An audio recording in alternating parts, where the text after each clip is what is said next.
एक बार की बात है, एक खूबसूरत से गांव में जहां सब्ज खेतों के दरमियान नदी बहती थी और सुबह सवेरे परिंदों की चहचहाहट गूंजती थी, एक 20 साल की लड़की रहती थी।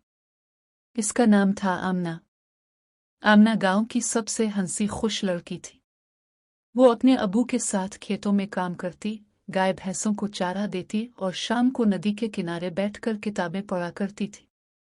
इसकी आंखें सितारों जैसे चमकती थीं और उसकी मुस्कुराहट देखकर गांव वालों का दिल भर आता। इसी गांव में अहमद नामी 20 साल का लड़का रहता था। अहमद लंबा, खूबसूरत और सख्त मेहनती था। वो शहर से तालीम मुकम्मल करके गांव वापस आया था और अपने वालिद के साथ फार्मिंग का काम संभाल रहा था। वो खेतों में ट्रैक्टर चलाता, गांव के बच्चों को पढ़ाता और शाम को नदी के पुल पर बैठकर सोचा करता था कि जिंदगी में कुछ बड़ा करना है। एक दिन बारिश हुई। आमना अपने सर पर टोकरी उठाए खेत से वापस आ रही थी कि अचानक इसका पांव फिसल गया और वो नदी के करीब गिरने लगी। बिल्कुल इसी वक्त अहमद वहां से गुजर रहा था। उसने फौरन दौड़कर आमना का हाथ पकड़ लिया और उसे बचा लिया। ठीक हो? अहमद ने फिक्रमंद होकर पूछा। आमना शर्मा कर बोली, जी शुक्रिया। इस दिन के बाद दोनों की मुलाकातें होने लगी। कभी खेतों में, कभी नदी के किनारे, कभी गांव की ईद की तकरीबात में। अहमद आमना को किताबें लाता, आमना अहमद के लिए घर की बनी मिठाई और लस्सी भेजती। दोनों एक दूसरे से बातें करते तो वक्त गुजरना ही भूल जाते।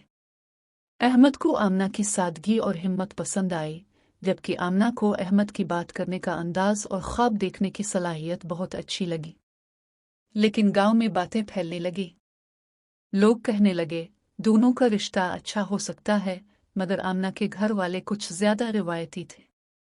उन्होंने कहा कि लड़की को घर बैठना चाहिए, शहर जाने वाले लड़कों से दूर रहना चाहिए। अहमद ने फैसला किया कि वो साबित करेगा। अहमद ने गांव में एक छोटी सी डेयरी फार्म शुरू की। आमना ने चुपके से अपने अबू को समझाया कि अहमद अच्छा लड़का है जो गांव को बेहतर बनाना चाहता है। आखिरकार दोनों के घर वालों ने राजी होकर बात मान ली।